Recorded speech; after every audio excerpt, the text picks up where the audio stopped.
Poco অনেকদিন পর তাদের একটা ফোন লঞ্চ করতে যাচ্ছে। হ্যাঁ, পোকো তাদের নতুন ফোন লঞ্চ করছে যেটার নাম দেওয়া হয়েছে পোকো M8 পাওয়ার 5G। হ্যাঁ, তারা পাওয়ার সিরিজের একটা ফোন লঞ্চ করছে, যেখানে সব থেকে বড় জিনিস যেটা থাকবে সেটা হলো ব্যাটারি, কারণ এটা পাওয়ার সিরিজের ফোন। তো এটার মধ্যে শুধু ব্যাটারি দেয়নি, তার সঙ্গে অনেক কিছু বেশি বেশি দিয়েছে, যেটা আমরা আলোচনা করব। সব থেকে বড় জিনিস যেটা করেছে সেটা হলো এর দাম। 18 থেকে 20-22 হাজার টাকার মধ্যে এই ফোনটি লঞ্চ হতে চলেছে ইন্ডিয়া মার্কেটের মধ্যে সামনের মাসের 4 তারিখ অর্থাৎ 4 আগস্ট। তোমরা যারা একটি বেস্ট ফোন খুঁজছো বাজেট প্রাইজের মধ্যে, তাদের জন্য একটা বেস্ট ফোন হতে পারে এই ফোনটি। তো কি কি দিয়েছে এক নজরে দেখে নেব। আচ্ছা, ফোনটিতে কিন্তু একটা 6.9 ইঞ্চের অ্যামোলেড ডিসপ্লে দেওয়া হবে, 120 হার্টজের রিফ্রেশ রেটের সঙ্গে আসবে। হ্যাঁ, এইখানে এলসিডি ইউজ করেনি, এইখানে কিন্তু সরাসরি অ্যামোলেড ইউজ করে দিয়েছে, তার সঙ্গে সঙ্গে 120 হার্টজের রিফ্রেশ রেট দিয়েছে। হ্যাঁ, তোমরা আগের থেকেই জানো যে পোকো কিন্তু সবসময় অন্য কোম্পানির থেকে আলাদা কিছু করার চেষ্টা করে, অনেক কম প্রাইসে অনেক ভালো ভালো জিনিস দেওয়ার চেষ্টা করে। তবে একটা জিনিস পোকোর খারাপ রয়েছে, যেটা হলো এর ক্যামেরা ডেড হয়ে যায় খুব তাড়াতাড়ি। আশা করছি সেটা এখানে হবে না। এবং তার সঙ্গে সঙ্গে যদি তোমার ডে লাইটে ইউজ করতে চাও ফোনটি, তাহলে এখানে 1800 নিটসের পিক ব্রাইটনেস দেওয়া আছে, যে কারণে একদম ক্লিয়ার এবং তার সঙ্গে সঙ্গে ব্রাইট ডিসপ্লে তোমরা পেয়ে যাবে। আচ্ছা, ফোনটির মধ্যে কিন্তু একটা জিনিস কম রয়েছে, যেটা হলো এর প্রসেসর। এইখানে কিন্তু স্ন্যাপড্রাগনের 4 Gen 4 প্রসেসর দেওয়া আছে। হ্যাঁ, আমরা 4 Gen ভুলেই গেছি, সেই প্রসেসর আবার নিয়ে আসা হচ্ছে। 4 Gen 4 প্রসেসর দেওয়া আছে, যেটার AnTuTu স্কোর 6 থেকে 7 লাখের মধ্যেই থাকবে, এর বাইরে যাবে না বা এর নিচে নামবে না। অর্থাৎ মোটামুটি লো বাজেট ফোনের মধ্যে কিন্তু সব থেকে বেস্ট ফোনের লিস্টে চলে আসে, কারণ লো বাজেট এখন থেকে শুরু হচ্ছে 15,000 টাকা। অর্থাৎ 5G ফোন কিনতে গেলে আমাদের 15,000 টাকা পে করতে হবে। এই ফোনটি কিন্তু তোমরা ডেইলি ইউজ, তার সঙ্গে সঙ্গে বিভিন্ন রকম স্ক্রলিং, যেমন ফেসবুক, হোয়াটসঅ্যাপ, এই সমস্ত কিছুর জন্য ইউজ করতে পারো।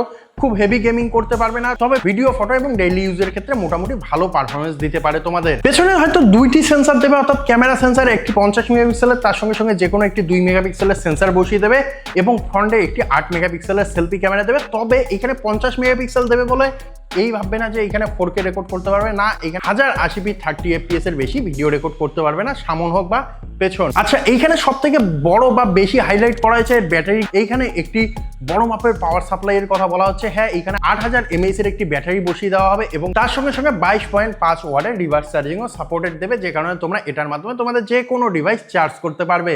মোবাইল ব্লাস্ট হওয়ার ভয়টা এখানে কাটিয়ে দেওয়ার জন্য এখানে EV গ্রেড ব্যাটারি দেওয়ার কথা বলছে। হ্যাঁ, এখানে EV গ্রেড ব্যাটারি দেওয়া হয়েছে, যেটা সিলিকন কার্বন টেকনোলজির মাধ্যমে তৈরি, অর্থাৎ খুব তাড়াতাড়ি ফেটে যাবে না। আচ্ছা, চার্জার এখানে কিন্তু 45 ওয়াটের বক্সের মধ্যেই দেওয়া থাকবে, তার সঙ্গে সঙ্গে 22.5 ওয়াটের রিভার্স চার্জিংও তোমরা করতে পারবে, যেটা আমি প্রথমেই বললাম। আচ্ছা, তারপরে আসা যাক এর র্যাম এবং ইন্টারনাল স্টোরেজ। হ্যাঁ, এইখানে LPDDR4X র্যামই দেবে, 6GB এবং 8GB দুইটি ভেরিয়েন্ট থাকবে, এবং তার সঙ্গে সঙ্গে 128GB 256GB, অর্থাৎ এখানে মোট 3টি ভেরিয়েন্ট থাকতে চলেছে। 6GB সঙ্গে 128GB, 8GB সঙ্গে 128GB, 8GB সঙ্গে 256GB, এই 3টি ভেরিয়েন্টের সঙ্গে লঞ্চ হবে, এবং দামের হেরফের কিন্তু অবশ্যই হবে।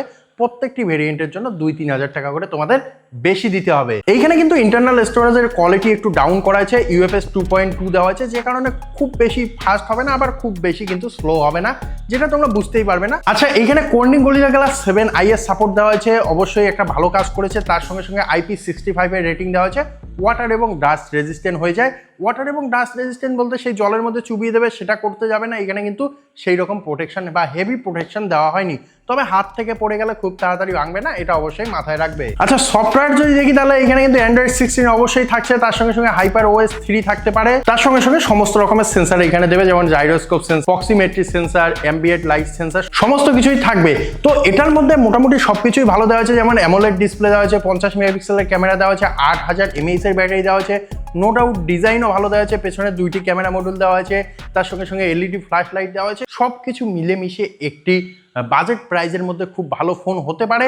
তবে এটা 4 তারিখে যখন লঞ্চ হবে, তখন এর স্পেসিফিকেশন একবার চেক করে তারপর পারচেস করবে। তো যাই হোক, তোমরা যদি এই ফোনটির অপেক্ষায় থাকো, তাহলে অবশ্যই এই ফোনটিকে পারচেস করতে পারো, এবং চাইলে আমাদের চ্যানেলটিকে সাবস্ক্রাইব করতে পারো এরকম আপডেটগুলোর জন্য। জয় হিন্দ।